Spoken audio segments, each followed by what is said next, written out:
salawat dan salam untuk beliau. Kita buktikan pula bahwa kita benar-benar mencintainya. Kita buktikan pula bahwa kita benar-benar merindukannya. Mudah-mudahan kecintaan kita kepada beliau membuat kita bisa mendapatkan syafaatnya nanti di hari mahsyar. Hari yang sangat sulit. Yaumun asir. Kalau dalam keadaan sulit itu apa yang paling kita perlukan? Pertolongan. Syafaat itu apa artinya? Pertolongan itu. Jadi saat sulit yang paling kita butuhkan adalah pertolongan. Dan ada janji Rasul untuk memberikan pertolongan itu.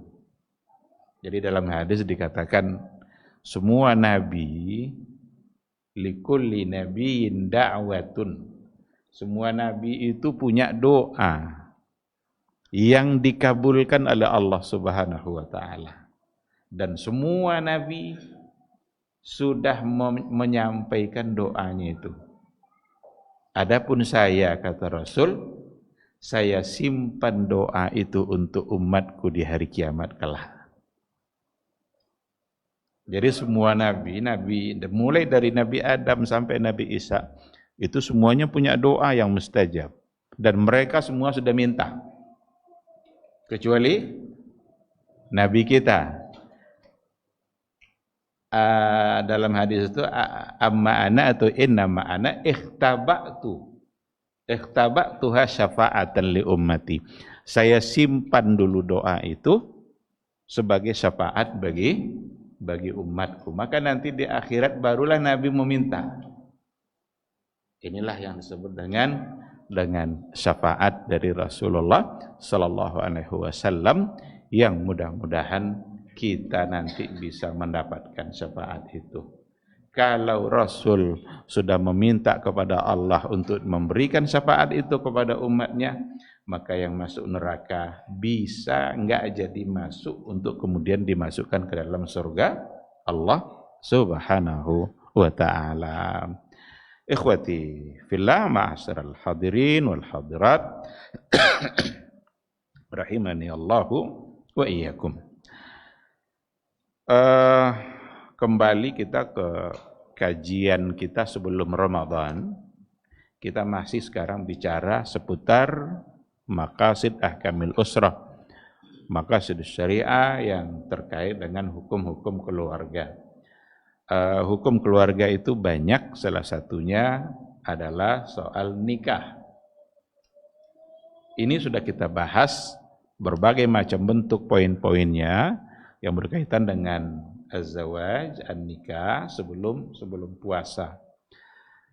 Maka sekarang kita insya Allah akan masuk pada bab atau pembahasan yang berikutnya. Dalam hukum keluarga, selain bicara tentang nikah, itu juga ada bab khusus yang dibahas oleh para ulama, bab-bab yang berkaitan dengan putusnya hubungan pernikahan itu. Kalau hubungan pernikahan berarti kan disambungkan. Mungkin tidak apa yang disambungkan itu terputus kembali? Mungkin. Mungkin ada sebab. Ada hal-hal yang tidak bisa lagi membuat mereka bisa menyatu dalam rumahnya. Kalau disatukan juga, mungkin itu tidak baik. Kalau seandainya sudah tidak baik untuk disatukan, berarti solusinya adalah dipisahkan. Maka dibahas pula dalam kajian hukum keluarga itu satu pembahasan yang namanya at-talaq. Nah, jadi malam hari ini kita akan bahas insyaallah bahas at-talaq, bab yang berkaitan dengan talak. Dan untuk memisahkan hubungan pernikahan itu bukan hanya talak saja. Ada nanti istilahnya khulu, ada talak, ada khulu, ada li'an. Nah, li'an itu juga jadi bahasan dalam hukum keluarga. Talak, khulu, kalau talak itu ada di tangan suami, kalau khulu ada di tangan istri. Khulu itu artinya adalah istri yang meminta untuk dipisahkan. Tapi yang menceraikannya tetap suami. Tidak ada istilah istri yang menceraikan. Tapi kalau minta cerai boleh enggak? Boleh, asal ada alasan syar'i. Kalau tidak ada alasan syar'inya, jangan sekali-kali meminta cerai. Ini perlu dipahami oleh para istri. Dalam hadis Nabi dikatakan, ayyumamra'atin talabat min zawjiha al-firaq min ghairi ma ba'sin lam tajid raihatal jannah. Perempuan mana saja, istri-istri yang kalau seandainya dia minta cerai dari suaminya tanpa alasan syar'i, lam tajid raihatal jannah, dia tidak akan mendapatkan cium harumnya surga. Dia tidak akan mencium aroma surga. Kalau tidak mencium aroma surga berarti tidak pantas untuk masuk surga. Kalau seandainya minta dipisahkan bukan karena alasan syar'i. Berarti kalau alasan syar'i boleh. Karena kalau sudah syar'i yang berbicara, tentu saja syariat itu datang untuk memberikan kemaslahatan. Ada seorang istri yang selalu dianiaya oleh suaminya, tidak diberikan nafkah, yang dia dapat justru adalah kezaliman demi kezaliman, dan dia merasa tidak lagi menyenangkan hidup bersama dia, maka dibolehkan untuk minta dipisahkan dengan alasan yang tadi. Kalau syar'i alasannya boleh, kalau tidak maka tidak boleh. Nah, beda nanti dengan tolak. Kalau tolak itu bukan keinginan dari istri, tetapi tolak itu ada di tangan suami, dan keinginan berpisah itu juga datang dari suami yang barangkali disebabkan oleh perilaku-perilaku yang tidak baik yang ada pada istri. Nah, inilah yang akan menjadi bahasan kita insyaallah pada malam hari ini, yaitu maqasidu at-talaq. Kalau secara bahasa ya saya kira sangat dipahami, yang namanya tolak itu secara bahasa artinya adalah melepaskan atau membebaskan. Kalau ada burung dalam sangkar dilepaskan, itu namanya mentolaknya, dibebaskan dia. Karena sebelumnya terikat, terkurung dia dalam sangkar itu. Kalau dilepaskan berarti menolaknya. Kalau ada kambing yang diikat lalu dibebaskan, dilepaskan ikatan tadi itu, berarti itu secara bahasa tolak. Karena kita sudah bebaskan.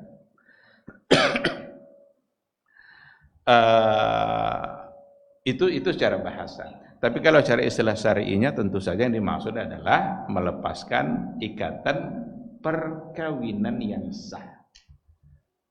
Melepaskan pernikahan, ikatan pernikahan yang sah. Kalau seandainya nikahnya tidak sah, tolakkah namanya? Nah, nanti ada lagi istilahnya fasah. Jadi ada tolak, ada fasah. Pernah dengar istilah fasah kan? Fasah nikah. Apa beda antara tolak dengan fasah? Kalau tolak itu mengakhiri, tapi kalau fasah membatalkan. Kalau mengakhiri, boleh tidak diawali kembali? Nah, sekarang kok ada akad kan? Akadnya sah. Diakhiri akad itu karena satu alasan syar'i. Kalau lah diakhiri boleh tidak dimulai balik? Boleh. Maka ada tolak satu, ada tolak dua. Tapi kalau fasah, ketika sudah dibatalkan, maka tidak boleh lagi untuk disahkan kembali, karena sudah dibatalkan. Maka tidak ada istilah fasah satu, fasah dua. Apa contoh fasah? Setelah dinikahkan laki-laki dan perempuan, ternyata diketahui kalau dia berdua adalah saudara susuan. Ini kan tidak boleh nikah dengan saudara susuan. Lah sudah nikah, lah galak-galak sama-sama. Datang je nenek-nenek, kalian berdua yang menyusun lalunya. Berarti harus fasah. Itu fasah namanya. Kalau fasah dibatalkan. Bolehnya balik soalnya? Nah, ini perlu berhati-hati. Orang kampung awak kan penyayang, sangat penyayang. Dongo deh anak tetangga menangi, ibu nengok kau sana mak ndak tahu dia marah. Entah kapal sau, entah kaladang, pokok ndak ada marah. Dia ambil, apa je aja kok disusun ndak. Kalau seandainya susuannya itu, dia menyusukan itu sudah sampai 5 kali, ikut 5 kali, enggak 5 waktu dah kamu pagi sekali, sore sekali, pagi lihat, enggak 5 kali hisap oleh bayi itu ASI yang ada di puting seorang ibu. 5 kali, itulah membuatnya tumbuh dagingnya dari ASI tadi. Ini itu sebab tidak boleh dinikahkannya. Anak amak tadi tumbuh dari asinya. Ada orang yang lain yang juga besar karena asi dia. Tentu saudara susuan lagi. Maka agama tidak membolehkan. Kok terjadi contoh itu, kadang-kadang elok. Tidak boleh orang yang disusukannya tadi menikah nanti dengan anak. Naknya tidak tentu. Soalnya kalau kadang nyicilang berdua kan, kasan sama suku pula. Ini udah rakyat umat. Kalau ternyata memang pernah terjadi seperti itu, disusukan dan pernah sampai 5 kali, dalam hadis memang seperti itu, khamsu rada'at, 5 kali, maka berarti dia sudah menjadi saudara susuan, tidak boleh lagi dinikahkan. Ini salah satu yang kita harus berhati-hati dalam kehidupan keseharian kita. Maka jadi mahram lah dia. Semua mahram bagi ibu susuan tadi, mahram pula bagi anak yang disusuinya, tapi tidak berlaku kebalikan. Saudara anak yang disusukan tadi tidak menjadi mahram bagi anak-anak ibu tadi. Tapi semua anak-anak ibu yang menyusukan itu mahram bagi anak yang disusukannya. Maka kalau ketahuan seperti itu harus difasah.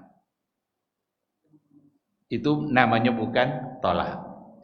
Kalau tolak mengakhiri, kalau fasah membatalkan. Apa contoh tolak?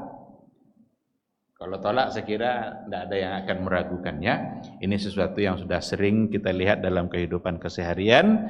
Ada suami istri, entah apa sebabnya, terjadi sesuatu yang tidak disukai oleh suami yang ada pada istrinya, dinasehati dia tidak mau, dan pada akhirnya dia mesti untuk dipisahkan seperti itu. Itulah yang disebut dengan tolak. Dan tolak itu bukanlah solusi pertama untuk problem dalam keluarga. Jadi itu jadian yang pertama. Itu adalah solusi terakhir ketika sudah tidak bisa lagi disatukan. Ada tahapan-tahapan disampaikan oleh agama kita. Kasih dia nasihat. Kok lady dongon deh berubah. Kau jangan cendeko je lah berubah lah. Nak elok cendek itu menurut agama dah. Alainya berubah. Alhamdulillah. Kalau tidak juga, ada lagi solusi yang berikutnya. Apa solusi berikutnya? Apa? Pisah ranjang. Pisah ranjang itu artinya jangan lagi ke ranjang yang lain. Tetap juga di umarnya, tapi tidak sama lolok lah. Karena itu biasanya itu bisa menjadi terapi bagi seorang perempuan, karena perempuan kan biasanya bermain perasaan. Kalau dia sudah diperlakukan seperti itu oleh suaminya, mudah-mudahan diharapkan dia bertanya-tanya, udah apa dia cendiko suami dia kan. Lalu lain nak galak kan, nak galak lah man. Tentu ada sesuatu yang akan dia pertanyakan dan dia akan mengkaji ulang tentang perilaku-perilaku yang dia lakukan. Mudah-mudahan bisa berubah. Kok enggak juga? Masih ada solusinya oleh agama. Apa itu? Boleh dilacak. Tapi jangan lacak pakai sanduk. Darban di situ oleh para ulama berdasarkan kepada hadis Nabi itu adalah darban ghairu mubarrih. Pukulan yang tidak menyakitkan. Pukulan yang tujuannya adalah untuk mendidik dia. Kalau dalam contoh-contoh yang bisa kita temukan yang terjadi pada masa dulu, kadang dilacaknya pakai ujung jilbabnya. Kan tak sakit orang, malah katanya tak sakit itu tujuan dah. Islam menyuruh membolehkan memukul itu bukan untuk menyakiti. Kan dilacak pakai siwak. Oh, kayu siwak. Ada kayu siwak pada masa Nabi dulu siwak tu pakai kayu.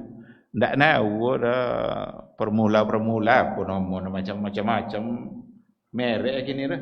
Dulu ndak ada tu. Yang ada hanya sajaratu arak, ada kayu siwak. Kayu siwak itulah yang kadang dilacak kayaknya. Ndak sampai sekarang kelingkiang kadang. Ndak lo panjang dah. Nyokok kene tapi panjang. Kamu juga sakit dah tu. Caklah kene. Ikan ndak pendek kene. Memang tujuannya bukan untuk menyakitkan, bukan untuk menyakitinya. Karena agama tidak boleh tidak membolehkan suami menyakiti atau menganiaya istri. Nah, ini ayat ini dijadikan celah oleh orang-orang orientalis atau oleh mereka-mereka yang memusuhi Islam, bahwa katanya Islam ini sadis terhadap perempuan katanya. Boleh dilacaknya. Sangko dek lacak, ru cendinya melacak. Nyinya ndak mengerti dengan Islam kan? Sangko dek Islam itu membolehkan suami memukul sebagaimana dia memukul. Ndak. Maka wadribuhunna, di situ pukullah mereka itu darban ghairu mubarrih. Pukulan yang tidak menyakitkan sama sekali. Tapi yang diharapkan dari pukulan itu hanyalah untuk sebagai terapi mendidik dan mengkhitab perasaannya. Karena biasanya kalau sudah dilakukan itu, tentu dia akan berpikir terhadap apa yang dia lakukan. Ala tiga cara tadi itu diajarkan oleh agama. Andaikan yang tiga ini masih gagal, masih diberikan peluang atau kesempatan yang keempat, boleh janju berpisah. Apa cara? Fab'atsu hakaman min ahlihi wa hakaman min ahliha. Diutus utusan dari keluarga suami, utusan dari keluarga istri pula. Mungkin pamannya, mungkin ayahnya, tos dua. Paman ko sama paman ko. Apa aja ponakan wa anaknya. Lain condohnya berdua tu. Enggak akan bisa wa elok-elok iko mamak sama mamak lah kan. Utusan dari pihak laki-laki, utusan dari pihak istri. Ditemukan untuk memperbincangkan 4 langkah. Kalau nampak kau ndak jual, bekok mamak-mamak saling menasihati, dipanggilnya keponakannya, disabui, kena elok ha. Tapi kalau ndak jual umpama sukses jalannya nang sampai kah, disitulah langkah terakhirnya adalah tolak. Berarti yang paling elok untuk inya memang adalah tolak. Lah sampai ke tingkat mama ndak jauh selesai. Kalau 3 tadi kan nyoba 2 baru kan? Akhirnya lah sampai ke tingkat mama. Kalau tidak juga bisa selesai lah. Berarti yang terbaik bagi dia berdua memang adalah berpisah. Dari sisi inilah kita dapat menerima kenapa tolak itu disyariatkan oleh agama. Ya, kalau seandainya ditengok secara sekilas, tolak itu kan memisahkan orang dari kebaikan. Tidak elok dalam pikiran awak ada kan, menjauhkan orang dari kebaikan. Tapi ternyata syariat menganjurkan ketika memang yang paling bagus untuk dia adalah dipisahkan. Nya kok tetap dia disatukan, dia tidak menjadi satu kebaikan. Kan bakal je tahu, kebantah je tahu. Kalau disatukan, pada saat itu yang paling tepat sesungguhnya memang adalah tolak. Maka kalau kita tengok dari segi hukum, apa hukum tolak? Hukum tolak itu apa? Itu tolak sesuatu yang masyru', yang disyariatkan oleh agama, dibolehkan. Kalau dikatakan masyru' berarti dibolehkan. Tetapi pada saat yang sama dia merupakan sesuatu yang dibenci oleh Allah Subhanahu wa taala. Maka ada hadis Nabi mengatakan abghadul halali ila talaq, abghadul halali ila Allah at-talaq. Sesuatu yang halal yang paling dibenci oleh Allah adalah talak. Nya halal tapi dibenci. Ketika dikatakan halal berarti boleh. Ketika dikatakan dibenci berarti itu bukan solusi utama. Tidak langsung-langsungnya dah. Nya kadang suami bajadin lo tu kata-kata untuk menggeretak. Sekenek-kenek, nak talak kau ni. Nya sekenek je bagi salahnya. Jadi ancaman. Padahal itu dibenci. Namun ketika saatnya memang harus terjadi, maka boleh. Itulah makna hadis tadi. Abghadul halali ilallah at-talaq. Ada hadis yang lain redaksinya berbeda tapi maknanya lebih kurang sama. Apa kata Rasul? Ma ahallallahu syai'an abghadha ilaihi minat talaq.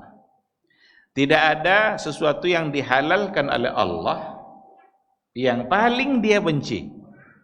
Nah, jadi tidak ada sesuatu yang dihalalkan oleh Allah tapi paling dia benci minat talaq, lebih daripada talak. Ini dua hadis. Ada hadis yang ketiga yang tadi sudah kita sampaikan, ayyu mamra'atin sa'alat zawjaha talaqan min ghairi ma ba'sin fa haramun 'alaiha raihatul jannah. Ini lapas yang berbeda dari yang tadi saya sampaikan. Istri mana saja sa'alat zawjaha talaqan, yang meminta kepada suaminya untuk diceraikan, fi ghairi ma ba'sin, tanpa ada alasan syar'i, tanpa ada alasan yang bisa diterima, fa haramun 'alaiha raihatul jannah, maka haram baginya untuk mencium surga. Sekarang apa contoh yang syar'i? Contoh?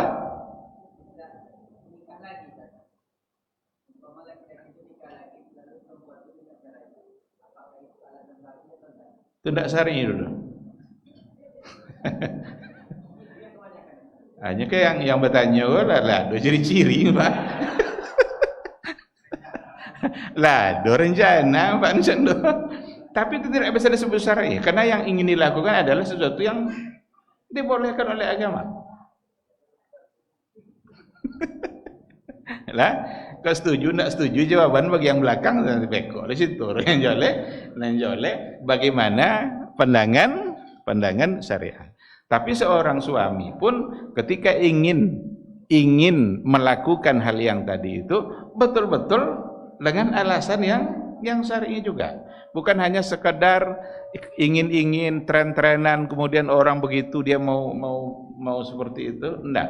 Kaji secara baik. Karena ada konsekuensi yang harus terlaksana. Tapi kalau secara hukum itu boleh. Beristri dua itu boleh. Untung lagi beliaunya. Kok wajibnya Nabi? Sudahlah.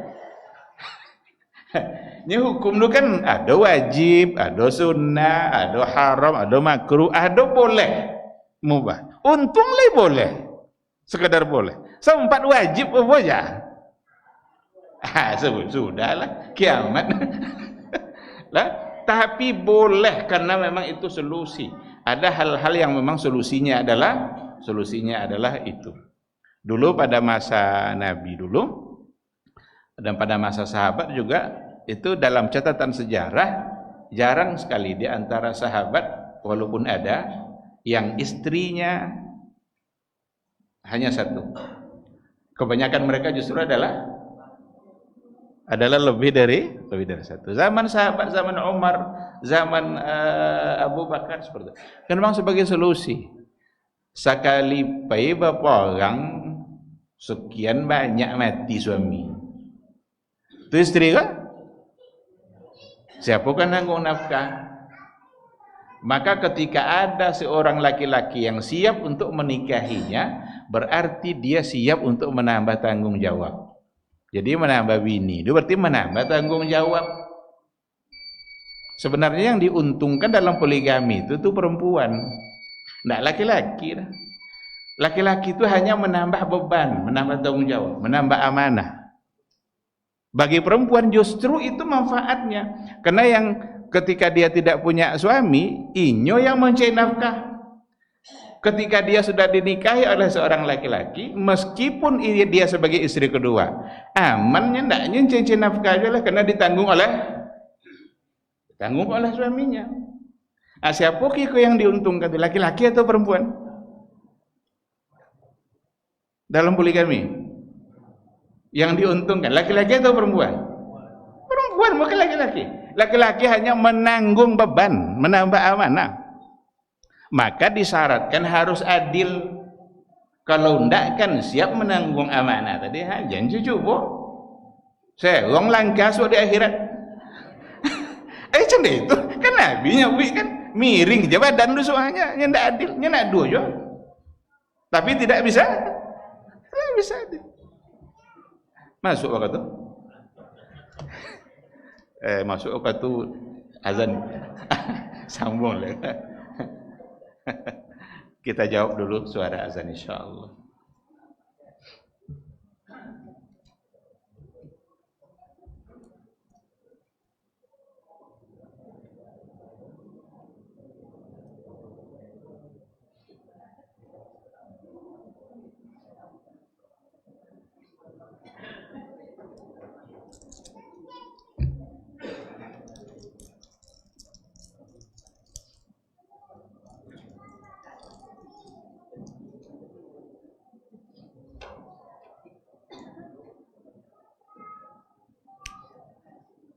Allahu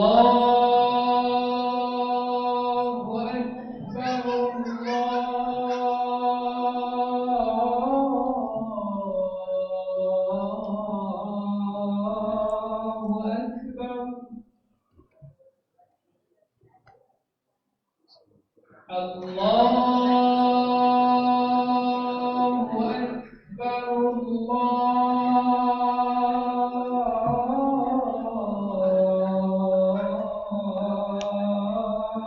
Akbar.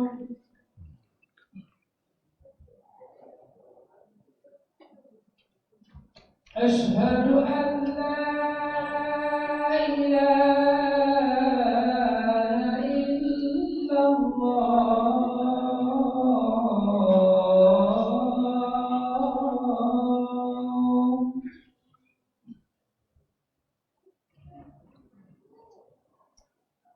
Asyhadu an la ilaha illallah.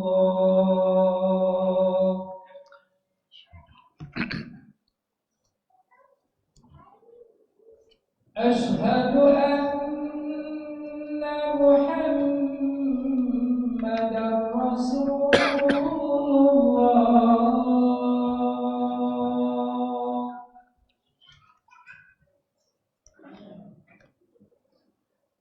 أشهد أن محمدا رسول الله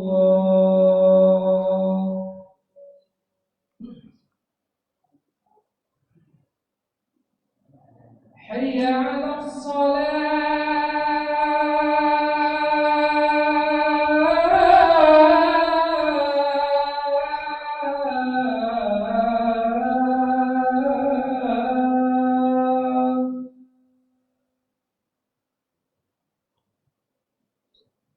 حي على الصلاة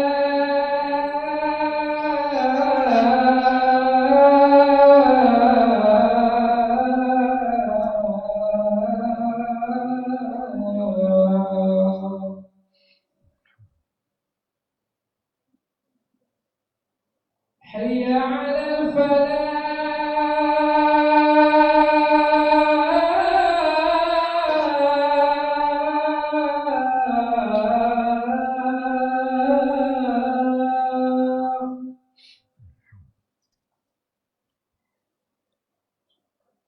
حي على الفلاح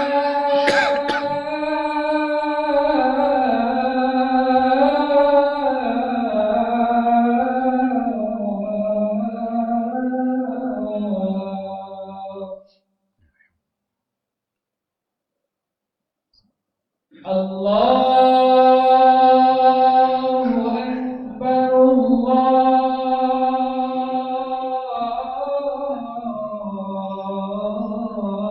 الله أكبر لا إله إلا الله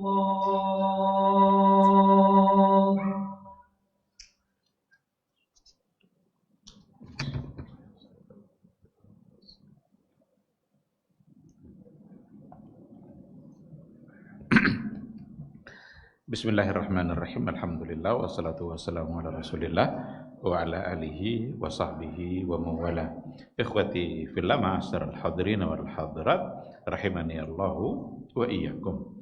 Kita sambung sedikit materi kita, nanti insyaallah kita bertanya jawab. Tadi kita sudah membahas persoalan tolak. Secara hukum itu merupakan sesuatu yang disyariatkan oleh agama dalam kondisi yang memang ketika suami istri sudah tidak memungkinkan lagi untuk bersatu. Selagi bisa bersatu, maka bersatulah dulu. Suami diminta untuk memperbanyak sabar. Sabar dalam menghadapi sikap-sikap dan tingkah yang datang dari seorang istri. Diminta perbanyak sabar. Karena bagaimanapun tolak itu tidak boleh itu menjadi solusi yang pertama. Menyatu itu tetap akan lebih diutamakan. Dan dalam pandangan agama memang seperti itu. Namun ketika sudah tidak mungkin, maka baru ambil langkah untuk tolak. Di sini disebutkan beberapa tujuan, maqasid. Kenapa syariat tolak itu ada? Gambarannya ya seperti tadi. Tapi rinciannya dikatakan hifzu al-usratil muslimah minal masyakili wal ittirabatid dakhiliyah. Itu untuk menjaga keluarga muslim dari berbagai macam bentuk kesulitan dan kegoncangan jiwa. Ya, kalau tidak dipisahkan, tidak tenang dia, tidak nyaman dia, pikiran tidak tenang, hati tidak tenang. Maka lebih baik untuk dipisahkan. Nah, mudah-mudahan dengan dipisahkan itu adalah memberikan kesempatan untuk berpikir bagi keduanya. Habis kok la tolak kan berpisah kan, masing-masing jadi duit lah kan. Inyo si kocik setan. Tentunya mulai berpikir, lei sonang saya duit saya. Mudah-mudahan itu datang pula pada maqasid yang pada bagian berikutnya, memberikan kesempatan untuk berpikir bagi suami istri. Oh ya tidak sonang kesan dah bercerai katanya. Awaknya sabaju, awak apa segala macam. Nak sarapan cek sarang. Kalau le ada ini walaupun ndak elok no pangai ke le yo buat makan tak awak dah. Apa fikir ulangnya, ndak ada asar balik liatnya. Makanya tolak tu boleh rujuk. Tolak at-talaqu marratani. Tolak yang boleh rujuk itu ada dua. Tapi kiulah nak balik. Diberilah kesempatan oleh agama untuk rujuk. Boleh rujuk. Datang lihat. Pulang je lah. Tu galak-galak saya nak. Itulah bisa rujuk nomor. Bo, apa untuk pembuka pintu? Bo, kok doyan kok apa? Jangan kok kosong-kosong je. Tapi kalau lah pulang ini, itulah senyum-senyum je nya. Itu indikasi kalau yang laki lelo galak-galak sekarang. Yang perempuannya berarti itu sudah bagian dari rujuk. Maka ada pertanyaan, apakah rujuk itu harus dilafazkan? Kalau tolak, kalau nikah kan harus ada lafaz. Kalau rujuk, saya elok tentu lafaz hilang semua keraguan. Tapi kalau seandainya ada indikasi kuat yang memang dipahami itu keinginannya untuk rujuk, maka itu sesungguhnya adalah bisa. Kosan lah balik atau jadilah balik. Acan dah potong je balik. Carilah balik. Berarti lah 2 kali. Kalau 2 kali masih boleh tak rujuk? Masih. 2 kali inilah batas yang boleh langsung rujuk, asalkan masa iddahnya belum habis. Nanti ada pembahasan nanti setelah ini berkaitan dengan iddah. Ketentuan iddah bagi perceraian. Bagi berpisah, mungkin pisah karena cerai atau pisah karena mati. Lah 2 kali ingin juga nak balik lihat. Masih boleh. Kalau lah 2 kali rujuk tak jadilah balik. Tolak pula balik. Kalau lah sampai 3 kali tak boleh rujuk langsung lah. Maka berpikir panjang untuk menceraikan 3 kali. Kalaulah cerai 3 kali, maka si suami tidak boleh lagi rujuk kepada mantan istrinya bila boleh. Kalau seandainya mantan istrinya ala nikah jo laki-laki yang lain, tunggulenya cerai dulu dari pernikahan laki-laki yang baru tadi. Kalaulah selesai iddah dari perceraian itu, barulah dia boleh untuk menikahi kembali seseorang yang kemarin pernah menjadi istrinya. Dan tak boleh dibayu orang untuk menikahi orang. Orang nikah je mantan bini dah nyadayan bayu sodonya. Tapi saya ikut nikah lagi cariannya. Haram hukumnya, dapat laknat. Hadis mengatakan seperti itu. La'ana Rasulullah sallallahu alaihi wasallam al-muhallila wal muhallalalah. Rasul melaknat orang yang mempraktekkan nikah tahlil. Nikah tahlil itu yang tadilah. Nikah yang tujuannya hanya untuk menghalalkan perempuan kembali bagi suami pertamanya. Itu namanya nikah tahlil. Dan mendapat laknat dari Rasulullah sallallahu alaihi wasallam. Kalau Allah dan Rasul yang sudah melaknat, ini bukanlah perbuatan yang kecil. Karena laknat itu untuk perbuatan dan kesalahan yang besar. Maka tidak boleh. Maka harus jangan dicoba-coba untuk dibayu orang supaya mau nikah. Nah, tapi seikhlasnya dia menikah, dan nanti kalau terjadi perceraian barulah boleh. Nah, kalau tidak, kalau sudah dinikah aman je berdua. Ndak nak cerita gairah. Lah sudah apa Bayu? Ndak mau cari gairah. Jangan salah dia ndak nak cari lah. Nyaman kosan berdua kan? Amuran jabang le badan batangnya. Makanya jangan bayu-bayu, jangan lakukan sesuatu yang dilarang oleh Rasulullah sallallahu alaihi wasallam karena itu tidak menjadi solusi. Ada hikmah yang luar biasa disebutkan di sini untuk memberikan situasi yang baik bagi anak-anaknya. Nyokok tahu je bahwa dua ayah jamaknya cakok, kamu bantah itu tahunya. Dan itu tidak baik bagi anak-anaknya. Nampak tahu dia anak artinya. Jadi anaknya hidup di lingkungan orang tua yang tidak baik antara ayah dengan ibu.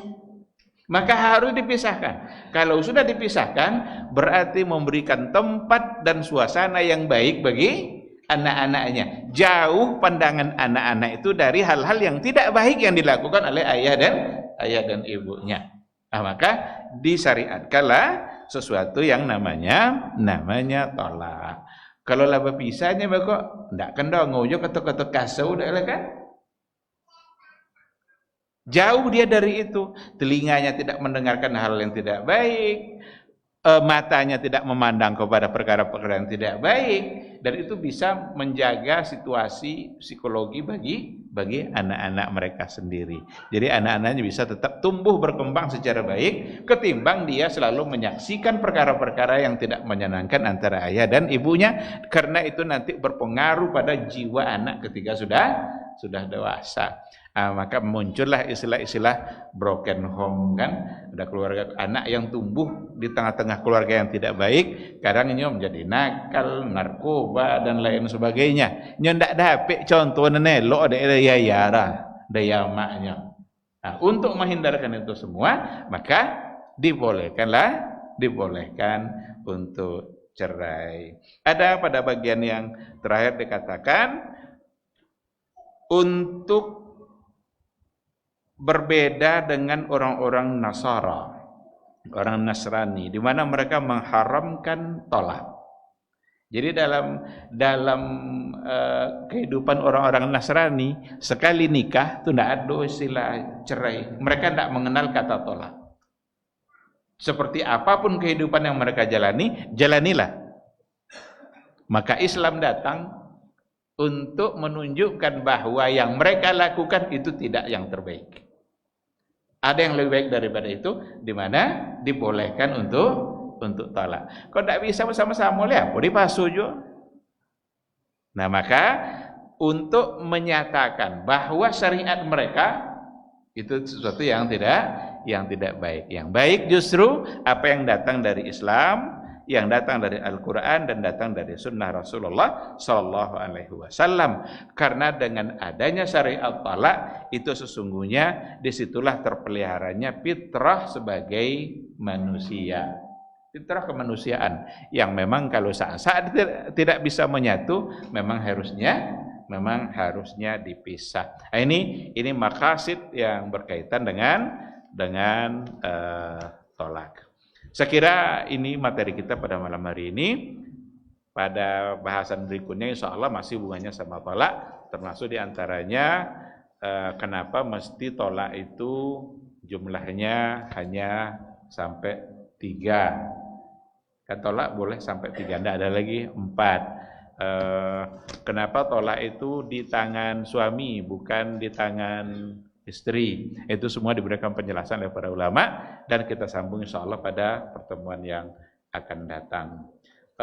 Andaikan ada pertanyaan yang perlu disampaikan, silahkan, dan kita awali dengan satu pertanyaan tertulis. Afwan Ustadz, izin bertanya, bagaimana hukumnya jika seorang perempuan yang mendonorkan ASI-nya dan diminum oleh seorang bayi, tapi bukan langsung disusui dari badannya, melainkan menggunakan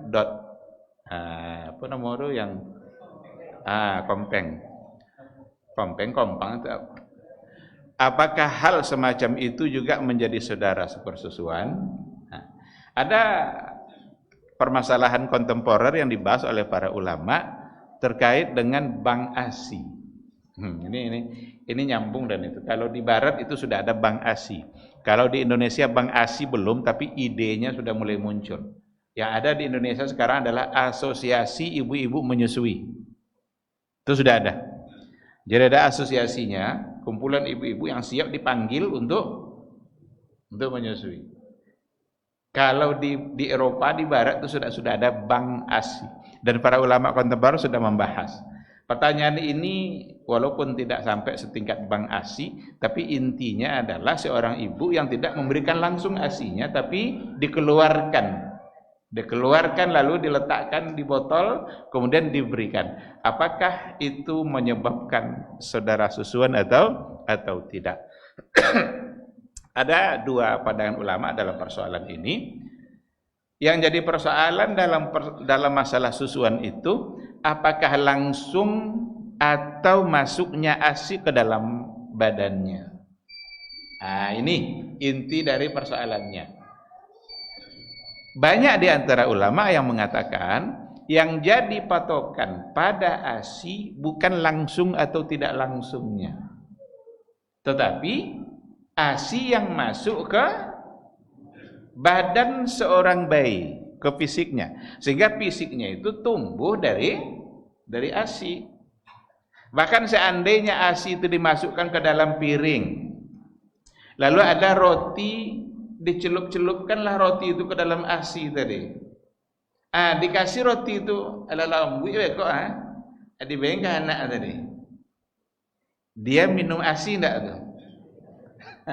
Habislah sepiring kecil ASI itu.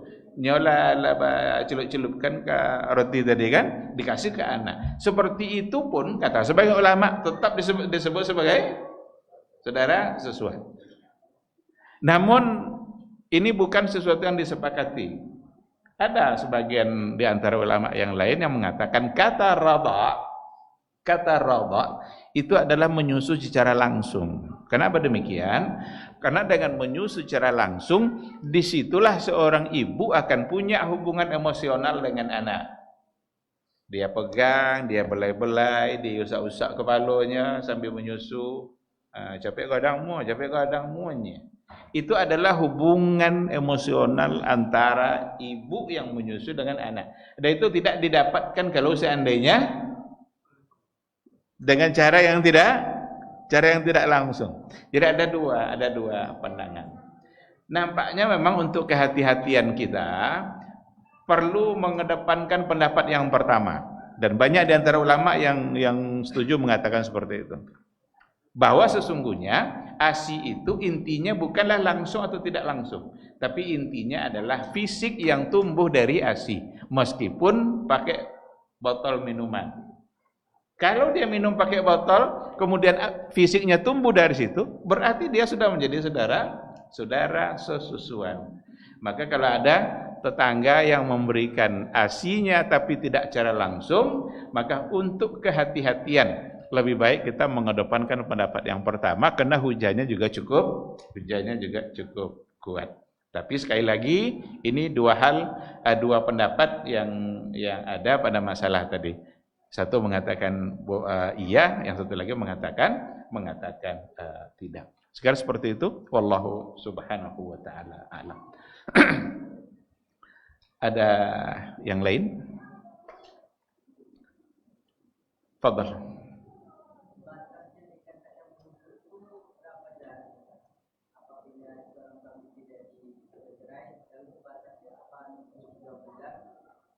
Bolehnya rujuk itu sebelum habis masa iddah.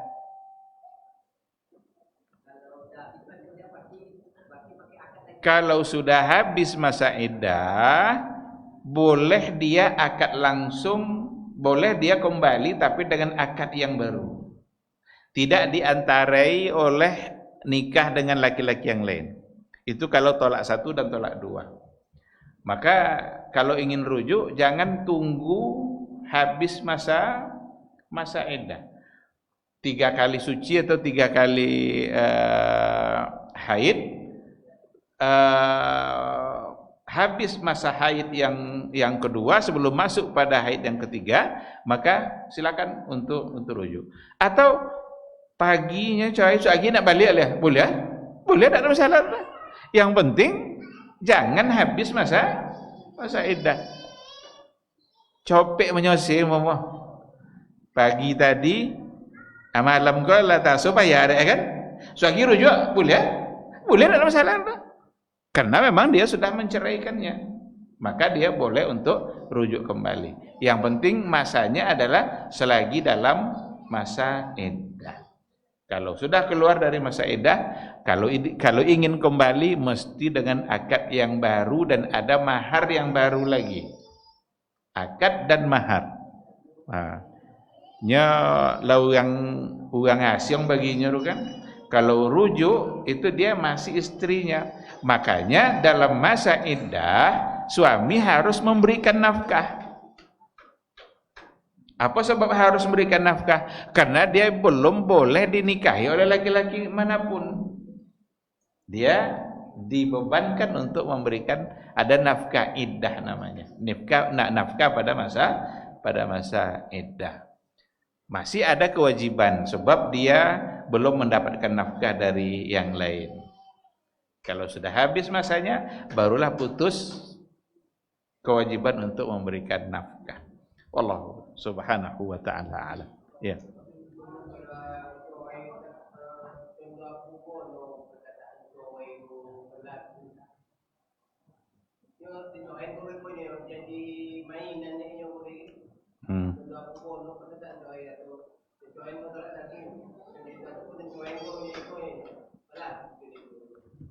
Itu lafaz cerai namanya itu. Lafaz talak. Lafaz talak itu ada dua. Ada lafaz yang sharih, ada lafaz yang kinayah. Lafaz sharih itu ungkapan yang jelas, terang, tidak mungkin ditafsirkan untuk yang lain. Seperti engkau saya ceraikan. Ada tafsir lah. Tidak ada tafsir lah tu. Kalau ungkapan seperti itu, tidak ditanya niat tu. Ya dia dan cari tadi Pak Ustaz ni, tapi niat dan tidak mencari, tidak bisa dah. Karena lafaznya sharih. Yang kedua, ada lafaz kinayah, lafaz yang secara sendiran. Kau tidak juga, mau dia terpulanglah kau ke mak kau. Itu ditanya niatnya. Apakah dia niatnya untuk menceraikan? Berarti itu bagian dari talak. Tapi kalau tidak, berarti itu lapas-lapas kiasan tu macam-macam. Pokok apa sindi-sindi, alah ngek je makau-makaunya. Tak ada saju olehnya, baliklah kaunya mama. Pokoknya kalau masih ada penafsiran berarti bukan lafaz sharih. Yang lafaz sharih itu adalah anti taliq. Engkau saya ceraikan. Kalau sudah lafaz sharih berarti jatuh. Atau ada orang bertanya, kadang inyo bertanya, mau kau dan caranya? Itulah cara itu alun. Alun lah, inyo bertanya baru mah. Kan iya kan deknya bangin. Lu cina ikut lah. Siang terjadi mereka ganyinya bisa. Awak baca ganyinya. Alah saya itu alun. Belum. Ya, lu nado pernyataan secara terang kamu saya ceraikan. Tapi kok dalam pertanyaan tadi, kamu kadang caranya? Iya nyinya. Iyalah jangan kau nya. Berarti jatuh. Macam itu tu.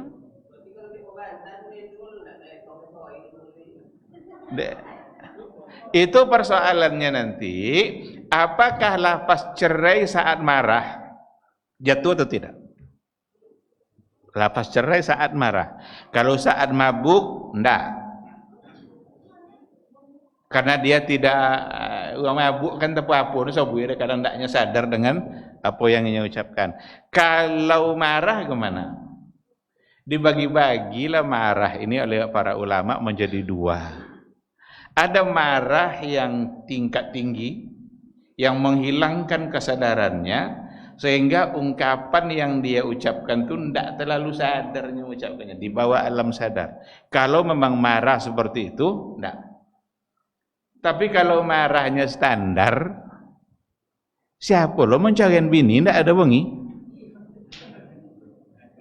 Mungkin doh. Tengah sarapannya berdua galak-galak, kau siap-siap ya besok sore dan sudah jaganya. Aduh, mungkin terjadi. Tak ada, pasti ada bengi. Kalau marah seperti itu, ya itulah yang menyebabkan terjadinya perceraian. Itu marah standar. Nah, tapi kalau terlalu berlebihan sehingga ungkapannya dia tidak menyadarinya, itu kata para ulama itu tidak jatuh talaknya. Hanya begitu kalau lah terjadi, ya baunya ngaku-ngaku, jadi ndak kena bongi dah Ustaz ni. Dan kodok dah mendapat macam itu. Itu bongi dah, tapi memang ndak sadar dan sebagainya. Itu nak mencecil aja lah boleh jadi carian.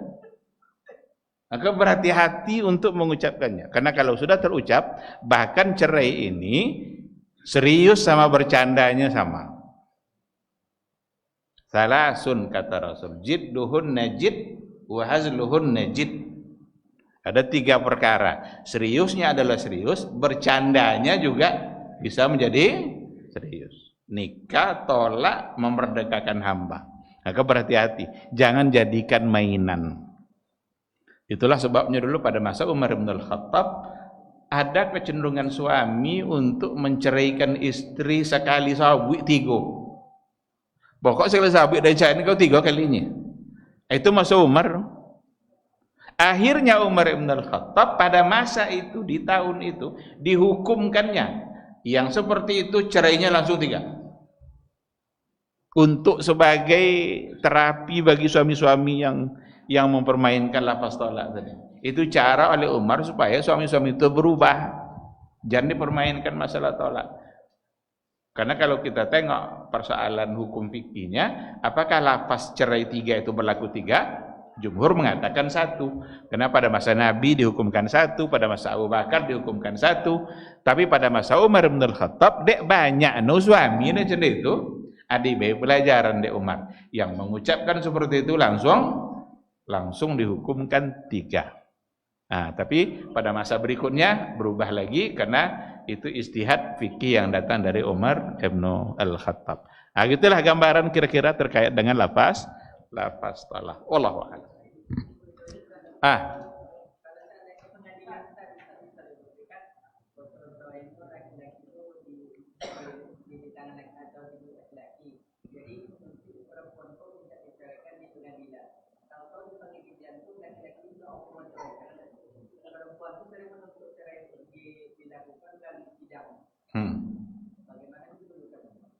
Itu diperlukan di situ kebijakan hakim untuk memutuskan. Iya.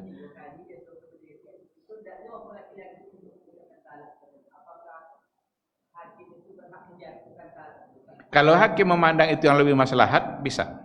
Disitulah perlunya hakim, dan keputusan hakim ketika itu menjadi mutlak. Dia wakil Allah, itu jadi syar'i dia. Kalau memang dia pandang harus dipisahkan, kawasan itu tidak amur. Tapi kalau tidak diceraikan dia berdua, mungkin akan menjadi tidak baik. Boleh. Maka tolak hulu itu memang mesti di depan pengadilan. Kalau cerai sudah bisa berlaku ketika suami yang mengucapkan di rumah. Kalau hulu tidak. Kalau hulu di rumah, cain dan bangnya, alul. Kecuali kalau suaminya langsung menyebutkan lafaz cerai. Tapi ketika sudah di pengadilan, maka pengadilan adalah yang memutuskan. Pada masa Nabi, pada masa Umar, itu memang dialah yang memutuskan. Ada seorang perempuan mengadu kepada Umar, "Ya Amirul Mukminin, tolong ceraikan, pisahkan saya dari suami saya." Apa ajaannya? Pokok pisahkan ini dan nak cari je ini. Selama ini dia selalu menzalimi saya. Kena locak tahu ini. Locak itu sarapan. Tentu tak nyeleo. diuji oleh Umar bin Al-Khattab. Apanya Umar? Malam kau hanya, jangan kau pulang ke rumah. Ada ruangan takzir yang disiapkan oleh Umar untuk sebagai hukuman. Malam ini kamu tidur sendiri situ. Jangan sama suami. Dites sama dia. Kira-kira gimana rasanya tidur sendiri tidak sama suami? Tidurnya situ di kamar tadi. So pagi Umar nanya lihat. Apa soalnya nyinya? Apanya perempuan tadi? Ya Amirul Mukminin. Ndak pona dan lolok selama malam tadi ni. Malam tadi itulah lolok dan malam lamanya. Kalau sendiri aja ya harus dipisahkan kayaknya. Akhirnya diputuskan oleh Umar. Umar itu kan sebagai khalifah. Kini kan tidak ada khalifah kan? Tentu kembali kepada pihak yang berwenang. Yang dalam hal ini ya mungkin pengadilan atau apa yang ada di kita. Maka andaikan memang dia memandang maslahatnya ada di situ, maka diputuskan untuk cerai dan itu bisa. Karena kalau dia tidak terima pengaduannya, itu tidak menjadi baik bagi perempuan. Allahu subhanahu wa ta'ala a'lam.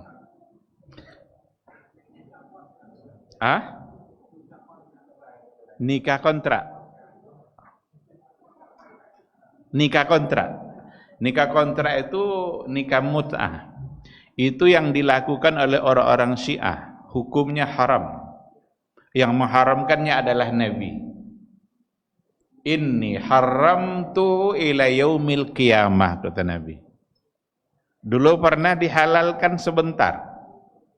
Tapi Nabi menghapus kehalalan itu. Karena tidak menjadi solusi. Dulu dalam satu peperangan, perang Khaybar atau perang apa, pokoknya dalam peperangan di mana mereka lama berpisah dengan istri-istrinya. Karena lama berpisah dan mereka jauh, maka dibolehkan oleh Nabi ketika itu untuk melakukan nikah sementara. Nanti kalau lah pulang berarti cerai. Tetapi pada akhirnya Nabi mengharamkan, wa inni haramtu ila yaumil qiyamah. Saya mengharamkannya sampai hari kiamat. Karena nikah kontrak itu berbeda dengan tujuan pernikahan secara syar'i. Tidak ada yang diharapkan kecuali hanya syahwat. Sementara nikah syar'i yang diharapkan tidak hanya persoalan syahwat. Ada memperbanyak keturunan, ada ibadah-ibadah setelah itu yang akan diharapkan dapat anak dan lain sebagainya, kemudian mentarbiyah anak. Itu tidak ada pada nikah kontrak. Dan nikah kontrak tidak ada bedanya nanti dengan zina. Kalau dia kontrak sebulan namanya, apa bedanya dia? Tidak ada. Berarti sama dengan perzinahan. Nah, tetapi bagi orang Syiah, nikah kontrak itu, nikah mut'ah itu lebih afdal dari jihad 60 kali. Maka salah satu dari ajaran Syiah yang paling menyimpang dan menyesatkan ada pada menghalalkan nikah mut'ah, nikah kontrak. Umpamanya baik ke satu tampek selama setahun, nikahnya situ kontrak selama 1 tahun. Dengan arti kata kalau nanti dia sudah tinggalkan tempat itu, dia bercerai. Berarti itu namanya nikah mut'ah dan itu tidak dibolehkan oleh agama. Hukumnya adalah haram. Wallahu subhanahu wa ta'ala a'lam. Sekira cukup sampai di sini. Kalau tidak ada pertanyaan lagi, kita berharap kepada Allah Subhanahu wa taala mudah-mudahan majelis yang kita ikuti selalu mendatangkan keberkahan bagi kehidupan kita, bisa menjadi wasilah untuk mendapatkan ilmu dan kemuliaan di sisi Allah Subhanahu wa taala. Semoga Allah memberikan kita semangat untuk mengamalkan ilmu yang kita dapatkan. Semuanya yang benar itu semata-mata bimbingan Allah, tapi kalau ada yang salah dan keliru, abaikan saja, mohon untuk dimaafkan dan semoga Allah juga mengampuninya.